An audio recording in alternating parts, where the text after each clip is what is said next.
What can we learn about our social systems by looking at SimCity and Second Life? Social systems are organizations of a large group of people into small groups. These people are put into these groups because they have similar characteristics, origin, or even status. A very popular example is social groups being broken down into groups of races, religious afflictions, gender, wealth categories, and social classes. Society today categorizes people into social groups automatically without us even realizing. Social groups are taught to us in school. I believe they are even coded into us subconsciously through the media. I find these social groups can form segregation. One of the most common groups that I have come to find to be displayed the most in the media is that of class or status. In a lot of television shows, and especially in movies, you find that someone of a higher status or class cannot mingle with someone of a lower status. Money talks. The name of a movie and also a song I used to hear a lot when I was growing up.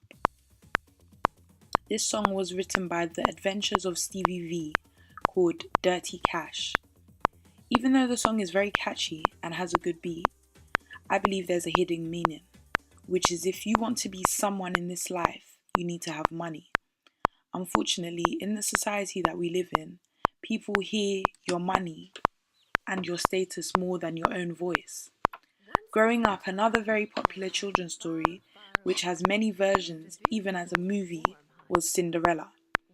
The story of a girl who had been forced to become a maid in her own father's house because of a very jealous, evil stepmom and sister.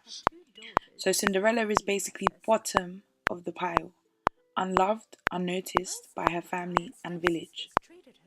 Luckily for Cinderella, there's a day she's crying because everyone else is invited to attend a grand ball at the king's palace except her.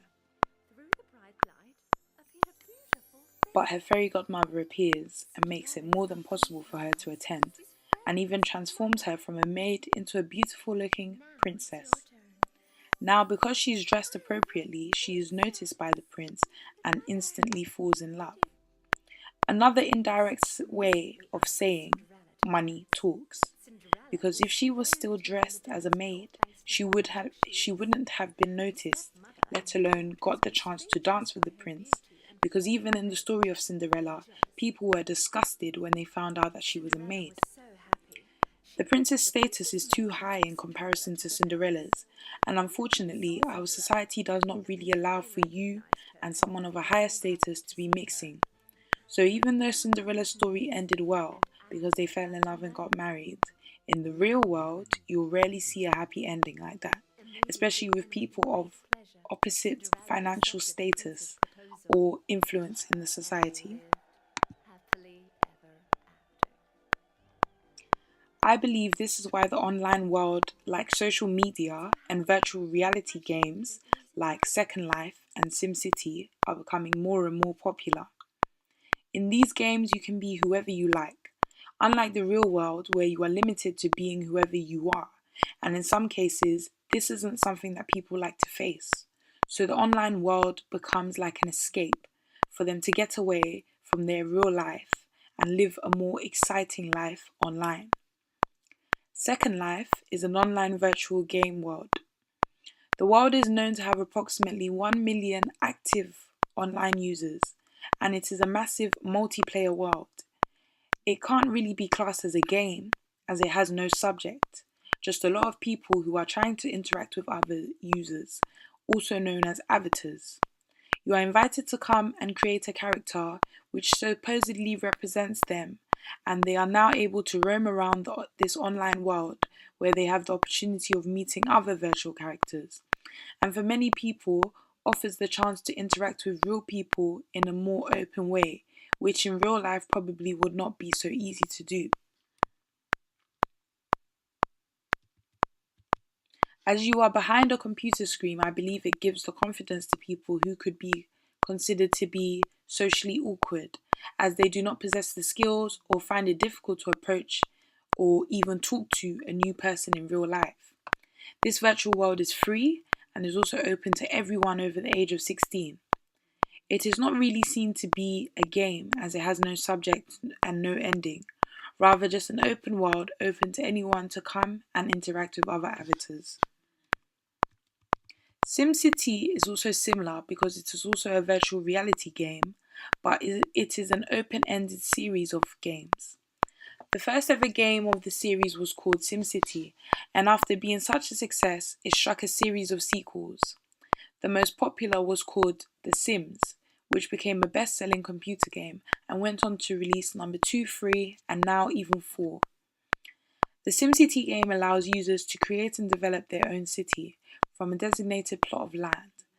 As a sim user and player, you get to control where you want to develop, what you want to be available in the city, for example, landmarks or even public services or schools. As well as developing your city, users also have the chance to create a character, and you decide which designated pathway that person will take in life. You decide who they fall in love with, whether they settle down and have kids, or even become a bachelor, and many other decisions that we as humans make subconsciously. Games like SimCity and Second Life tell me that society and the things that they have put in place, like social systems, segregates people, but not only segregates, but helps make people feel like they cannot socialize. Although not everyone is expected to be as confident as others, after all, we are all different. We can never be the same. I believe social systems creates a setback on how people can socialize with others, and because of this, the online virtual world is growing bigger and bigger. Even though it can seem like it is a good thing, after all, people still get to socialize, right? As it could be worse. I feel like it isn't a great thing. After all, it isn't a great thing that people are rather being forced to socialize online instead of real life, because it would not help someone that isn't confident. It will rather make them more and more shy to talk to real people because they're stuck behind a computer screen majority of their time. When they do want to socialize, this is what they will get used to. When you are sitting behind the computer screen, behind the face of an avatar that you have created, it may come across as fun. After all, it will be entertaining. That's what it was made to do. It creates a bigger barrier because you will get so used to living in this virtual world because of the lack of confidence you have in yourself, that you will be forever hiding behind a computer screen, which is not healthy at all. And it can help you to become even depressed. As much as you can sit down and play and interact with different and new people, you cannot sit there forever. After all, you have to survive in this world. And when you do eventually have to enter the real world after playing your game, because it's time to go outside and make money to pay your bills, because you're so used to interacting with people behind a computer screen, I feel as if people will find themselves to be stuck, to be rather existing instead of living in this life. Thank you.